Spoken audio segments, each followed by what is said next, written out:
Allez, un petit moment de détente. Parce que ça peut surprendre, mais la télévision russe s'attarde sur nos députés, dont certains ont beaucoup fréquenté la buvette du Palais Bourbon pendant l'examen de la réforme des retraites. Vous allez me dire, quel rapport avec la guerre russe? On se demande d'ailleurs, en effet, comment se fait-il que les Russes qui ont une guerre sur les bras s'attardent sur cet épisode politique qui est quand même assez marginal? Mais il se trouve qu'il y a eu des papiers dans la presse française, ça n'a pas échappé à l'œil de Moscou, et face à Olga Skabayeva, une des propagandistes russes, ça fait sourire Oksana, eh bien un élu de la Douma s'en prend en fait à la vigueur des débats français, de quoi on se mêle, mais c'est comme ça, provoqué par, dit-il, une consommation d'alcool excessive. Vous avez vu qu'au Parlement français, il se comporte mal, pour dire les choses gentiment.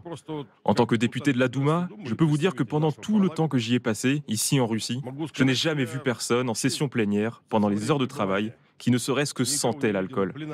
Si certains d'entre eux, là-bas en France, ont besoin d'aide, nous pouvons envoyer nos députés boxeurs pour leur apprendre à donner des coups de poing. Je suis sûr qu'ils feront un excellent travail. Ce n'était pas de leur faute. Il y a de l'alcool à la buvette. Ils avaient une conversation vraiment difficile sur la réforme des retraites. Les nerfs ont lâché. Ils travaillent tard et avaient bu quelques verres. C'est-à-dire que quand ils étaient bourrés, les choses se sont apparemment mieux passées avec la réforme des retraites. C'est ce qu'on dirait. Oui, c'est amusant. Il n'y a pas d'alcool à la buvette de la Douma? Pour être honnête, je ne sais pas. Je ne me suis jamais posé cette question car je ne bois pas moi-même. Mais peu importe qu'il y ait de l'alcool ou non. Même si c'est le cas, il y a des heures de travail et des gens qui doivent faire leur devoir pendant ces heures. Je vous le répète, je suis à la Douma depuis combien de temps? 1 an et demi? Et je n'ai jamais vu quelqu'un avec les yeux injectés de sang ou sentant l'alcool. Alors là, Jean de Gliniasti, qui a vécu à Moscou, n'en croit pas ses oreilles. Oui, alors, bon, d'abord, il y a une revanche sur la question des retraites. Le seul moment où Poutine a vu sa popularité descendre à moins de 50%, c'est au moment où il a fait passer sa retraite. Et donc, effectivement, il l'a fait passer en force, hein, et c'était brutal, puisque les femmes prenaient leur retraite à 55 ans et les hommes à 60. Donc, d'un seul coup, on leur a fait prendre 5 ans ou 6 ans de retard, de plus. Donc, la popularité de Poutine s'est effondrée, hein, complètement. Donc là, il y a une petite revanche, hein, en disant voilà, on a connu ça, bah, vous le connaissez. Sur la question de l'alcool, c'est le mode d'absorption de l'alcool en Russie est un peu différent d'une autre. C'est-à-dire que en France, on boit à table. Bon, alors même si maintenant il y a d'autres modes qui s'instaurent, la vodka. Ça se prend un peu à tout moment de la journée en croquant quelque chose pour se donner l'illusion de manger. Mais statistiquement, en tout cas au moment de la crise du Covid, on s'est rendu compte qu'en fait la consommation d'alcool par tête était à peu près la même entre la France et la Russie. Et donc, c'était surprenant. J'ai envie de vous opposer la longévité. On a stigmatisé quand même la longévité russe, qui est beaucoup plus faible que celle en France, et on a dit c'est à cause de la consommation d'alcool et des conséquences. Donc on ne peut pas dire quand même que ça n'a pas... on ne peut pas comparer exactement les effets de l'alcool c'est la qualité entre la de Russie l'alcool aussi, et la France. Ce que vous disiez. Mais est-ce qu'il n'y a pas d'alcool à la Douma? Alors, pas de buvette? je n'ai pas le souvenir. On vend de la vodka et du caviar dans les boutiques à la Douma. Il y a des boutiques réservées pour les élus, les élus ou les politiques, personnel, etc. Donc on vend ce genre de choses.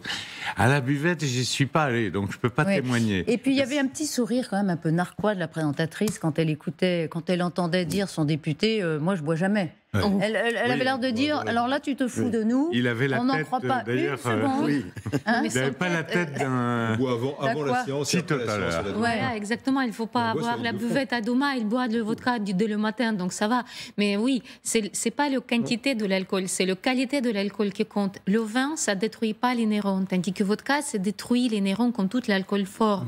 Et excusez-moi, quand on voit les résultats de la guerre côté russe, on voit que les neurones sont très détruites. Hein. Ça rentre dans le discours poutinien aussi, j'allais dire viriliste, d'un homme sain, dans un corps sain, évidemment on sait ce qu'il en est, mais peut-être l'un des seuls aspects positifs de gestion politique de la Russie, surtout de la Sibérie de la part de Poutine, c'est d'avoir interdit, tenez-vous bien, l'alcool antigel tiré d'un antigel de camion pour les Sibériens. La Sibérie, c'est à peu près 33 millions, je parle sous le contrôle de gens, d'habitants, 3 personnes au kilomètre carré. L'espérance de vie, Elisabeth, est inférieure à 60 ans. Et Poutine a interdit ça, l'alcool frelaté, l'antigel de camion, etc.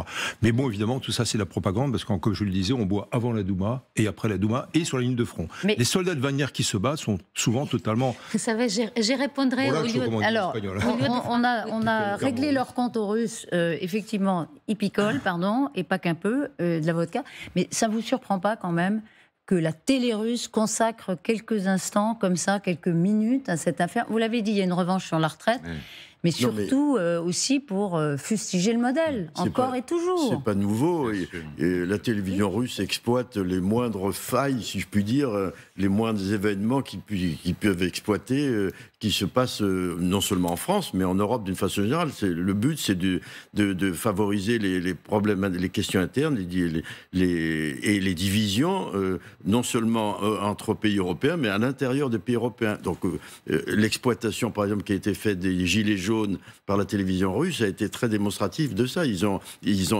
C'est RT, la télévision russe en France, qui a suivi le mieux les gilets jaunes, enfin le plus, et puis qui a donné le plus d'écho à tous les ces facteurs de déstabilisation. Donc sont bons à mettre en valeur. Cherche à déstabiliser, absolument. Voilà. Ça fait partie d'un plan global. Une stratégie globale. On retrouve des thèmes de la télévision soviétique où les Russes connaissaient tout des dernières grèves à Poissy et à Simca, et ne connaissaient pas le reste du pays. Du temps soviétique, c'était comme ça. Ça, c'est bien de l'avoir relevé. Ils ne savent pas ce qui passe chez eux. Ils sont très informés s'ils regardent la télé. C'est quand même un sacré paradoxe. Et c'est très, très représentatif de ce fonctionnement russe.